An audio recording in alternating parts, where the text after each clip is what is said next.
بسم اللہ والصلاۃ والسلام علی رسول اللہ صلی اللہ علیہ وسلم۔ سورہ شعراء آیات 192 سے 227۔ سورہ کا اختتام ہو رہا ہے ان آیات پہ۔ قرآن کریم کے اس دورہ میں مختصر پیغامات لیے آپ کی خدمت میں حاضر ہیں۔ ارشاد باری تعالیٰ ہے، اعوذ باللہ من الشیطان الرجیم، بسم اللہ الرحمن الرحیم۔ وَإِنَّهُ لَتَنزِيلُ رَبِّ الْعَالَمِينَ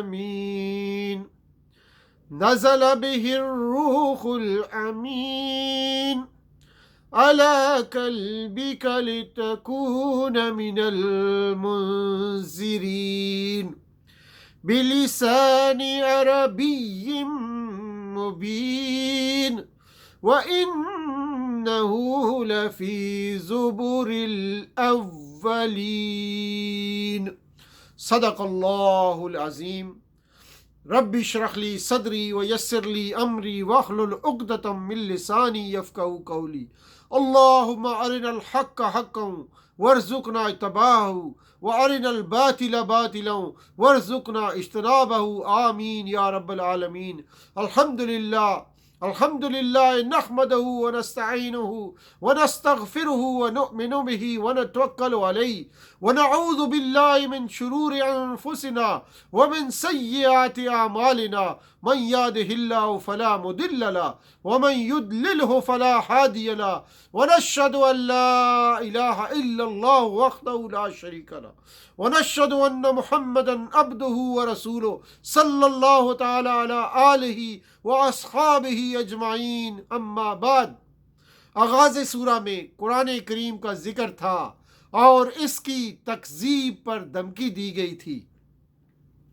درمیان میں مکذبین حق کے واقعات بیان ہوئے۔ یہاں سے پھر مضمون سابق کی طرف عود کیا گیا ہے، واپسی کی گئی ہے۔ یہ کتاب مبین جس کی آیات یہاں سنائی جا رہی ہیں، اور یہ ذکر جس سے لوگ منہ موڑ رہے ہیں، کسی انسان کی من گڑت چیز نہیں ہے۔ اسے محمد صلی اللہ علیہ وآلہ وسلم نے خود تصنیف نہیں کیا ہے، بلکہ یہ رب العالمین کی نازل کردہ ہے، رب العالمین کی نازل کردہ ہے۔ یہاں ذکر اور یہی تنزیل اور یہی الہی تعلیم سابق کتب آسمانی میں بھی موجود ہے۔ یہی خدائے واحد کی بندگی کا بلاوا ہے، یہی آخرت کی زندگی کا عقیدہ، یہی انبیاء کی پیروی کا طریقہ ان سب میں بھی پیش کیا گیا ہے۔ سب کتابیں جو خدا کی طرف سے آئی ہیں، جو اللہ کی طرف سے آئی ہیں، شرک کی مذمت ہی کرتی ہیں، مادہ پرستانہ حیات کو چھوڑ کر اسی برحق نظریہ حیات کی طرف دعوت دیتی ہیں، جس کی بنیاد اللہ کے حضور انسان کی جواب دہی کے تصور پر ہے۔ اس آیت میں اشارہ ہے کہ دنیا میں کسی کو عمر دراز ملنا بھی اللہ تعالیٰ کی بڑی نعمت ہے، لیکن جو لوگ اس نعمت کی ناشکری کریں، ایمان نہ لائیں، ان کی عمر دراز کی عافیت اور مہلت کچھ کام نہ آئے گی۔ امام زہری نے نقل فرمایا ہے کہ حضرت عمر بن عبدالعزیز روز صبح کو اپنی داڑھی پکڑ کر اپنے نفس کو خطاب کر کے یہ آیت پڑھا کرتے تھے، افرأیتم ان معنا الآخر الآیہ معناہم۔ اس کے بعد ان پر گریہ طاری ہو جاتا تھا اور یہ پھر اشعار پڑھتے تھے کہ اے فریب خوردہ، تیرا سارا دن غفلت میں اور رات نیند میں صرف ہوتی ہے، حالانکہ موت تیرے لیے لازمی ہے۔ نہ تو بیدار لوگوں میں ہوشیار اور بیدار ہے، اور نہ سونے والوں میں اپنی نجات پر مطمئن ہے۔ تیری کوشش ایسے کاموں میں نہیں رہتی جس کا انجام عنقریب ناگوار صورت میں سامنے آئے گا۔ دنیا میں جو پائے